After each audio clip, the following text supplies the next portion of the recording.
జనసేన అధినేత power star Pawan Kalyan ఈరోజు west గోదావరిలోని మెగా ఆక్వా ఫుడ్ పార్క్ విషయంలో తన దగ్గరకు వచ్చిన మత్స్యకారులకు రైతులకు తన సపోర్ట్ను తెలియజేశారు. తనను కలిసిన రైతులతో పవన్ తన ప్రెస్ మీట్లో మాట్లాడించారు.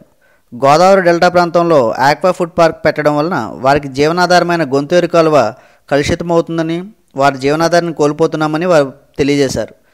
దీనికి వ్యతిరేకంగా పోరాడుతున్న వారిపై రకరకాల కేసులు పెట్టారని, తమకు న్యాయం జరిగేలా చూడమని వారు జనసేన అధినేతను కోరారు.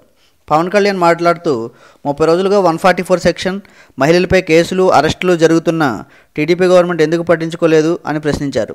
లోకల్ ఎమ్మెల్యేలు, ఎంపీలు దీనిపై స్పందించలేదని ఆయన తన ప్రసంగంలో ప్రస్తావించారు. ఏదైనా ఇండస్ట్రీస్ పెట్టేటప్పుడు సోషల్ ఇంపాక్ట్ పరిగణలోకి తీసుకోవాలని ఆయన అన్నారు. నరేంద్ర మోడీ గారు గంగానదిని క్లీన్ చేసే కార్యక్రమాలు చేపడుతుంటే ఇక్కడ ఎంపీలు, ఎమ్మెల్యేలు గోదావరిని కలుషితం చేయడానికి కంకణం కట్టుకున్నారని ప్రశ్నించారు. Local BJP MP Gokaraj Gangaraju గారు ఈ సమస్యపై స్పందించి పరిష్కారానికి కృషి చేయాలని ఆయన డిమాండ్ చేశారు. టీడీపీ గవర్నమెంట్ ఈ ప్రాజెక్టును వెనక్కి తీసుకుని తీర ప్రాంతానికి తరలించాలని, రైతులపై కేసులు ఎత్తివేయాలని ఆయన సూచించారు. అలా కాని పక్షంలో తాను వారికి అండగా నిలబడి కలిసి వచ్చే పార్టీలతో కలిసి సమస్య పరిష్కారానికి పోరాడతానని ఆయన తెలియజేశారు.